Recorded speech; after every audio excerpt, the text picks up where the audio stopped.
Legenda ini dikenal dengan kisah Bujang Sembilan, yang menceritakan 10 bersaudara kakak beradik yang terdiri dari 9 orang bujang dan seorang gadis. Bujang Sembilan adalah sebutan untuk 9 bersaudara lelaki yang tinggal di sebuah kampung kaki Gunung Tinjau. Bujang Sembilan terdiri dari Kukuban, Kudun, Bayua, Malintang, Galapuang, Balok, Batang, Bayang, dan Kaciak. Sebenarnya mereka 10 bersaudara dengan seorang adik perempuan bernama Siti Rasani. Orang tua mereka sudah lama meninggal, sehingga keputusan di rumah itu dipegang oleh si sulung yang bernama Kukuban. Mereka juga terhitung masih bersaudara dengan pemimpin di kampung tersebut, yaitu Datuk Limbatang.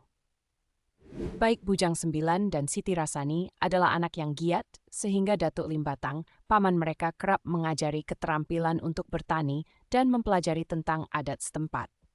Hal itu tak lepas dari janji Datuk Limbatang kepada kakak perempuannya yang juga amak dari 10 bersaudara tersebut.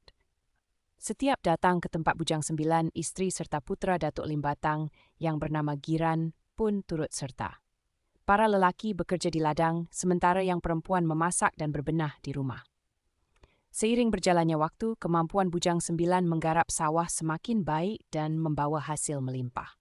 Sementara Siti Rasani juga tumbuh menjadi remaja putri yang cantik dan baik budi.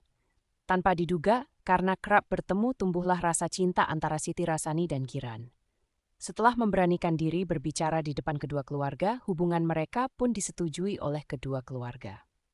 Hubungan berlangsung baik hingga pada perayaan panen raya, Kukuban dan Giran berhadapan dalam sebuah pertunjukan adu ketangkasan dalam bersilat. Giran yang menangkis serangan membuat kaki Kukuban patah, sehingga si sulung merasa dipermalukan. Sejak itu, Kukuban menyimpan dendam, hingga pada suatu hari Datuk Limbatang datang untuk menyampaikan niat Giran meminang Siti Rasani. Kukuban menolak dengan tegas maksud baik itu karena masih merasa dendam pada Giran. Hal itu membuat Siti Rasani dan Giran sedih dan memutuskan untuk berdiskusi di pinggir sungai untuk mencari jalan keluar agar mereka bisa menikah. Sayangnya, setelah berdiskusi panjang, mereka tidak juga bisa menemukan jalan keluar, dan pada akhirnya Siti Rasani memutuskan untuk pulang. Baru akan beranjak sebuah tanaman berduri merobek sarung yang ia kenakan, pahanya pun terluka. Sontak Giran segera mencari tanaman obat untuk mengobati kaki kekasihnya. Tiba-tiba Bujang Sembilan datang bersama warga dan dengan penuh amarah menuduh mereka melakukan hal yang tidak pantas. Sidang adat pun dilakukan untuk menentukan nasib dua sejoli tersebut, namun Bujang Sembilan terus memojokkan keduanya.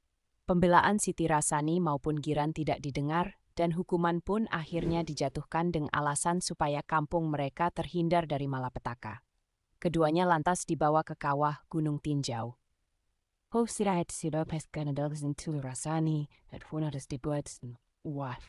Sebelum dibuang, Giran berdoa meminta keadilan kepada Tuhan, agar jika tidak melakukan kesalahan, ia meminta agar Gunung Tinjau meletus dan Bujang Sembilan mendapat kutukan.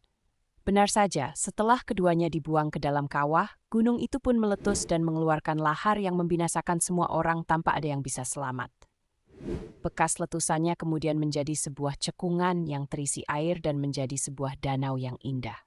Sebenarnya sitibin gonuk again if you like say the danau again me tak now again to see you.